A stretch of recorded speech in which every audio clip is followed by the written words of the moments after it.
Hello dear students, comics ട്യൂട്ടോറിയലിൻ്റെ മറ്റൊരു വീഡിയോയിലേക്ക് സ്വാഗതം. കാലിക്കറ്റ് യൂണിവേഴ്സിറ്റി ഫസ്റ്റ് സെമസ്റ്റർ വിദ്യാർത്ഥികളുടെ സപ്ലിമെൻ്ററി ഇംപ്രൂവ്മെൻറ്റ് എക്സാമിനേഷൻ രജിസ്ട്രേഷൻ്റെ നോട്ടിഫിക്കേഷനാണ് വന്നിട്ടുള്ളത്. അപ്പോൾ നോട്ടിഫിക്കേഷൻ പ്രകാരം ഓൺലൈൻ രജിസ്ട്രേഷനും first semester CBCSS UG supplementary improvement examination November 2024 2019 admission മുതൽ 2023 അഡ്മിഷൻ എടുത്ത വിദ്യാർത്ഥികൾക്കാണ്. അപ്പോൾ അത് BSc in alternative pattern, BCom, BBA, BA multimedia, BCA തുടങ്ങിയ എല്ലാ ഫസ്റ്റ് സെമസ്റ്റർ ഡിഗ്രി വിദ്യാർത്ഥികളുടെ ഓൺലൈൻ രജിസ്ട്രേഷന് സെപ്റ്റംബർ 5 മുതൽ അഥവാ നാളെ മുതൽ ആരംഭിക്കുകയാണ്. അപ്പോൾ രജിസ്ട്രേഷൻ ഫൈൻ ഇല്ലാതെ ചെയ്യേണ്ട ലാസ്റ്റ് ഡേറ്റ് എന്നുള്ളത് സെപ്റ്റംബർ 19 വരെയാണ്. 190 രൂപ ഫൈനോട് കൂടിയിട്ട് 25 വരെ രജിസ്ട്രേഷൻ ചെയ്യാം.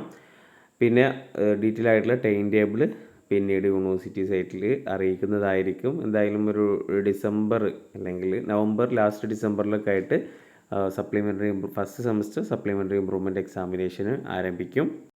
ഇനി 2024 അഡ്മിഷൻ എടുത്ത വിദ്യാർത്ഥികളുടെ ഫസ്റ്റ് സെമസ്റ്ററിൻ്റെ ഓൺലൈൻ രജിസ്ട്രേഷനുമായി ബന്ധപ്പെട്ട നോട്ടിഫിക്കേഷൻ വന്നിട്ടില്ല. അപ്പോൾ 4 ഇയർ UG പ്രോഗ്രാം ആയതുകൊണ്ട് അത് എങ്ങനെയാണ് വരിക എന്നുള്ളത് പിന്നീട് അറിയിക്കുന്നതായിരിക്കും. അപ്പോൾ എന്തായാലും 4 ഇയർ UG പ്രോഗ്രാമിൻ്റെ ഫസ്റ്റ് സെമസ്റ്ററുമായി ബന്ധപ്പെട്ടിട്ട് നോട്ടിഫിക്കേഷൻ എന്തെങ്കിലും വരികയാണെങ്കിൽ അപ്പോൾ അത് അറിയിക്കുന്നതായിരിക്കും. Okay, thank you.